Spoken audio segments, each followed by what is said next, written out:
طلع البدر علينا من ثنيات الوداع وجب الشكر علينا ما دعا لله داعي أيها المبعوث فينا جئت بالأمر المطاع. பிஸ்மில்லாஹிர் ரஹ்மானிர் ரஹீம். கண்ணியமிக்க முஃமினீன்களே, பொதுவாக மனிதர்கள் மற்றவர்களோடு சேர்ந்து வாழ்வதையே விரும்புகிறார்கள் தனிமையை விட. தனிமை என்பது ஒரு வகையிலே வெறுமை. அல்லாஹ் தஆலா சொர்க்கத்திலே கூட ஒருவர் மற்றவரை சந்திக்க முடியும். எவ்வளோ உயர்ந்த தர்ஜாவில் அவங்க இருந்தாலும், நாம சாதாரணமான தர்ஜாவில் இருந்தாலும், அல்லது நாம் உயர்ந்த தர்ஜாவில் இருந்தாலும் யாரும் யாரையும் சந்திக்க இயலும். அப்படிப்பட்ட இடம் சொர்க்கம் என்று அல்லாஹ் தஆலா அருள்முறையிலே சொல்கிறார்.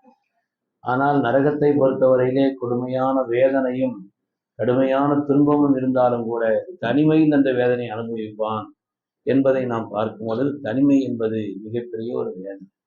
பிறரோடு சேர்ந்து வாழ்வதைத்தான் மனிதன் விரும்புகிறான். ஆனால் அந்த சகவாசம் என்பது ஒரு மனிதனுக்கு விளைவுகளை உண்டாகும். யாரோடு சேர்கிறீர்களோ அந்த சகவாசம் இந்த மனிதனுடைய வாழ்க்கையிலே நிச்சயமாக விளைவுகளை உண்டாகும். சுறுசுறுப்பா நடக்கிற ஒரு ஆள் கூட நடந்தா நாமளும் சுறுசுறுப்பா நடப்போம்.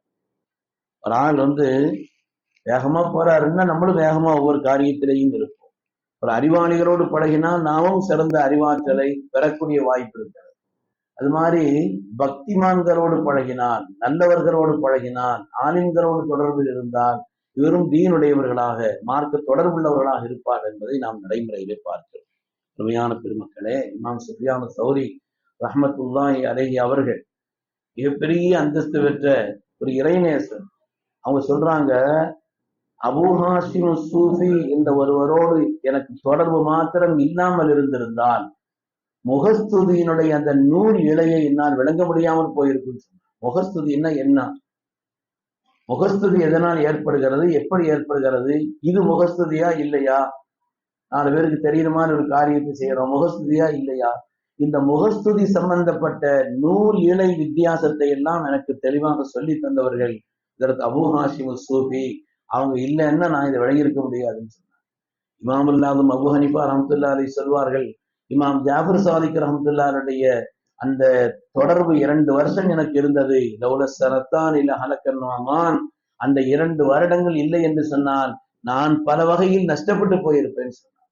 அதனால ஒரு மனிதனுடைய வாழ்க்கையிலே நல்லோர்களோடு, சாலிஹீன்களோடு, உலமாக்களோடு, நன்மக்களோடு உள்ள தொடர்பு இருக்கிறதே நமக்கு இம்மை மறுமை இரண்டிலும் மேன்மையை தரும் என்பதிலே எந்த விதமான சந்தேகம் இல்லை. சய்யிதுனா அபூ தர்தா ரலியல்லாஹு தஆலா சொல்கிறார்கள், ஒமா நஹனு லௌலா கலிமாத்துல் உலமா. உலமாக்களுடைய அந்த வழிகாட்டுதலும் அந்த வார்த்தைகளும் இல்லை என்று சொன்னால் நான் நஷ்டப்பட்டு போயிருப்பேன்னு சொன்னேன். நாங்க ஒன்றுமே இல்லாமல் ஆகியிருப்போம்னு சொன்னான். அப்ப அதனால நல்லவர்களோடு தொடர்பு துன்யாவில் மாத்திரமல்ல, கியாமத்திலும். ஏனென்றால் நரகவாசிகள் நரகத்தில் புலம்புவார்களாம், ஃபமாலனா மின் ஷாஃபிஈன் வலா ஸதீகின் ஹமீம்.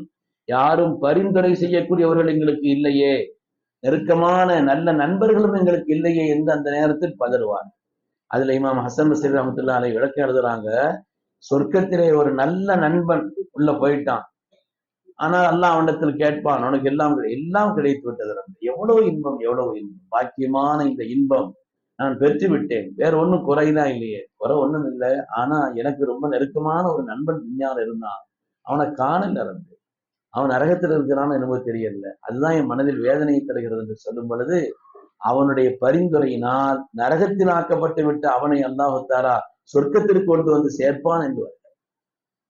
அதனாலதான் இந்த ஆயத்துல நரகவாசிகள் புலம்புவார்கள், காபிரீன்கள் எங்களுக்கு பரிந்துரைப்பவர்களோ நெருக்கமான நண்பர்களோ இல்லையே என்று புலம்புவார்கள் என்று வருகிறது. அதனால நல்ல தொடர்பும், குறிப்பாக உலமாக்களுடைய தொடர்பும், சாலிஹீன்களுடைய தொடர்பும், பக்திமான்களுடைய தொடர்பும் நம்மை பக்திமான்களாக ஆக்கும் என்பதில் சந்தேகமே.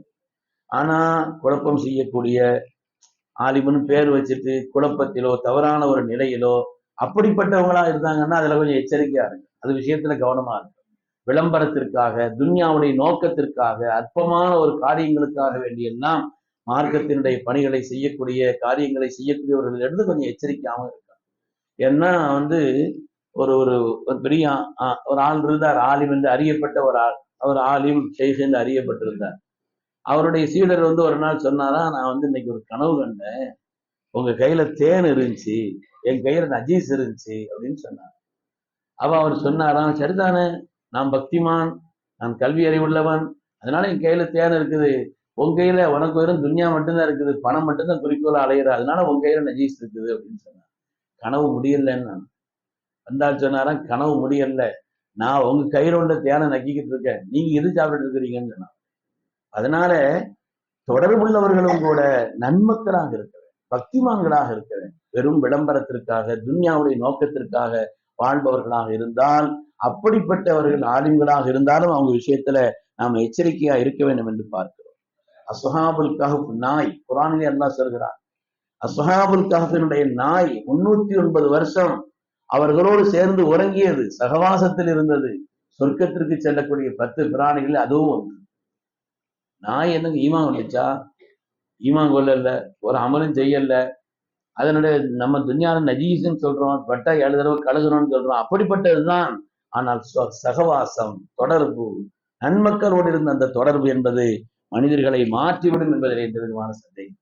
அல்லாமா இப்னுல் கையும் ஜௌஸி ரஹ்மத்துல்லாஹி அலைஹி சொல்கிறார்கள், சாலிஹீன்கள் உலமாக்களுடைய தொடர்பு என்பது வீணான பல்விதமான சந்தேகங்களிலிருந்து, ஷக்கிலிருந்து உங்களுக்கு யகீனை தரும், முகஸ்துதியிலிருந்து உங்களுக்கு இஹ்லாஸை தரும், உங்களிடத்துல மாற்றங்களை உண்டாக்கும். முகஸ்துதியிலிருந்து உங்களுக்கு இஹ்லாஸை தரும்.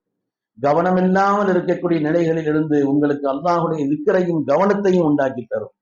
பெருமையிலிருந்து உங்களுக்கு பணிவை உண்டாக்கி தரும் என்றெல்லாம் இந்த சகவாசத்தினுடைய நல்லவர்கள் ஆலிம்களுடைய தொடர்பை அது நமக்கு மாற்றத்தை ஏற்படுத்தி தரும் என்று அல்லாமா இப்னுல் கையும் ஜௌஸி ரஹ்மத்துல்லாஹி அலைஹி சொல்வார். நாமும் யா அல்லாஹ் சாலிஹீன்களோடு எங்களுக்கு தொடர்பை தா என்று கேட்க வேண்டும். இது துன்யாவிலும் பயன்படும், மறுமையிலும் பயன்படும்.